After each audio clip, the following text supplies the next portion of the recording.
Ake ngikhulume nawe ngisulahle ithemba. Usuthi nje wena ungcono udlela utshwala.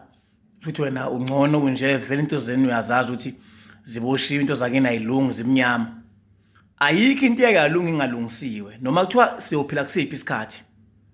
Khona abanye abantu abathi hayi sengizame konke ngizama ukwenza 1 no 2 no 3 kodwa manje akuhlangani. Uthola ukuthi expect ukuthi sicela izinto kanti okhokho bethu basenezingxaki lapha bahamba lokhu bahamba bakaze bengene la bayakhona. Nawo bathetha amacala badinga thina siphile emhlabeni so bathethela amacala sibone ukuthi into zaba yilungini. So uma ngabe besabisho ubishini bona kusho singacela size senze njani sithandwa sizikhale ngeke kuze kulunge uma bona bengakhululiwe. Umuntu ophethe inhlahla yakho nomuntu okwembethe uma kusemnyama kuyena noma nawe ungcolile safuna ukuthi kugezwe wena naye ahlanzeke ngeke into zakho iqaqeke ilunge. Qala ulungise qala bese uyabona ukuthi ngempela into zakho ayilungini. Uma usubona ukuthi hayi no sengizame konke ngizala ngehla ngenyuka ngizame inyanga ngizama kwehla kwenyuka kulunga. Hamba phela eNazaretha uyonikela umndeni wakho. Fike lapha ucela umndeni wakho unikelele ukhishwe egodini sosizi abambe bethukene abambe benza inhlambuluko bengangenelani abambe bangiyinkomo bangangela abambe bekhiphela ibhamu ngoba sisazovuka siphila isibhamu lo mndeni. Ngoba bekhiphela ibhamu nje kusazoba khona umuntu ophinda dubula omunye ngephutha ashone futhi ngoba bagcina bekhiphela ikhali besaphi yini kanti into okuthiwa umkhokha iphinde yabuya ngoba kwaye kwenze kuze kusho kwakwenze ekuqaleni phambili akusaqala.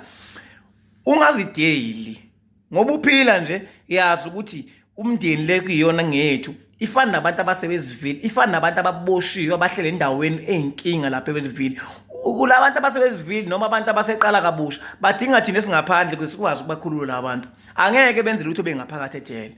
So thina siphilayo kuninto zethu khona umuntu othi into zami mina sayilungu lento yamathongo into engekho. Vele ucela kubantu unxusa kubantu nabo ababoshiwe nabo abasenamacala abasabathethayo ngoba namanje ngisasho ngale alikho izulu elikhona ngaphandle komndeni wakini. Ingakho uthi makudlula unkosikazi obegcacile lesintu kahle ethi uma ngabe efika lapha lithi igama no siyaxoxa wena abuye ngesibonakaliso athi ingane zami angenile emndenini kuthiwa kufunakala isidwaba. Ingakho uMakhambi ubaba owayeseganiwe waxoxa unkosikazi wakhe athi uthi afike emndeni kuthiwa ungeni waxoxa umkakho wena. Sikwaphuma inkomo iphumela umkakho before ungene kulomuzi before ungene kulomndeni sifuna umfazi wakho. Uzwe kuthiwa kufunakala umakoti wayekade washada kufuneka kwenza inhlambuluko azofaka umese washona naye noma umese eshonile. Uzwe kuthiwa bathe kuthiwe manje lapha abasho abesethana khona kwaphoqa ukuthi umthetho uthi awuzongcotshwa kuphi la akuyikhona la waqala khona ukushada noma ukucaca ngoba umshado vese igama labantu abamhlophe umcaco noma ukusinelo kuphoqa ukuthi manje akenze inhlambuluko ashelezele ukuze abuye ezongena ekhaya. Ngaphandle uthi uyidele uthi usukwenze konke empilweni into esoyiphila isekho ngoba ikhona inkulumo ehlangana nazo nabantu abanjalo. Akuqala kube ukuthi uzamile wehluleka. Wena osebenzisa ukuhlala kababa ngenkani uwazi ukuthi ubaba kenza ngalutho banakho uthi umfana. Angiyakhonza kakhulu kuwena mfowethu usazobona ngisho uthi ugane nomkakho uthi nawe kunalutho ngiyakhonza kakhulu mfowethu ngoba ayikulukhuni. Ayikho ingane yamahala silishumayela lo vangelo zobe yiyo lenkathi. Abantu abagcina amacala abahlawuli abageza imizi yabantu belanda izingane zilande ngosiko ibuyiswe kube ukuthi into yenzeka ngeqiniso iyaqonda.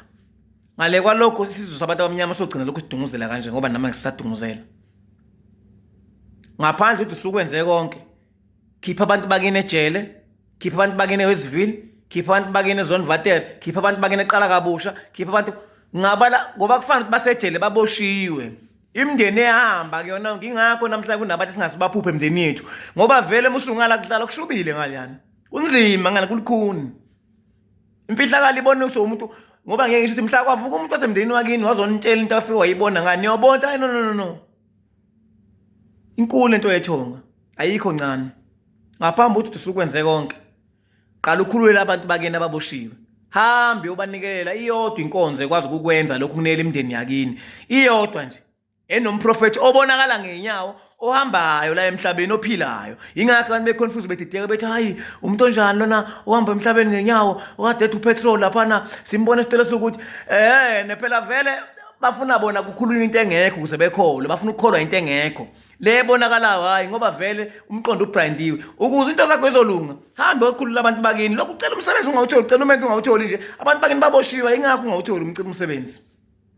Ingakho umuntu ungafika ungawutholi umfana ozokushada, baboshiwe abantu. Umuntu ongabe unika inhlahla kwembethe uboshiwe, uthethiswa amacala lapha. Uyokhululwa wena ngokuya kwakhe yokuyonikela, ufike ucele lapha ukuthi hawu ucela ushemba akhumbule ubani, ucela uNkulunkulu akhumbule. Ngoba namanje ngisasho ayikho into oyicela uyithole emhlabeni ngaphambi kokuthi ulungise lowo muntu lo kwembethe. Uma ngabe sakhalaza ayikho into oyicela uyithole ngaphandle ukuthi uyinikele ukuthi uzame konke.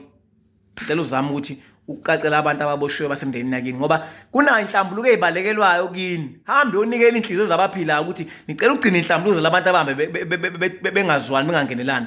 Nicela ukuthi imndeni wonke umuntu kungene lokhu ukuthi bafuna ukwenza inhlambuluko ukuze kwakhiwe uxolo. Kusuka imbuzi labantu abangaboni kube nembuzi futhi abantu abazomukela inhlambuluko ukuze kwenziwe labantu abadlule emhlabeni abangasekho bethethelwe nini eniphilayo, ngoba ngale kwalokho sazoba mnyama ekhaya. Sishumayela ukuphila nje kanza kwethu, silapho nje kuphela, ukuphila kuphela. Inabo ke indaba uze imizi izokwakhiwa, le mizi izovuka imempo. Ngiyabonga ngethuba.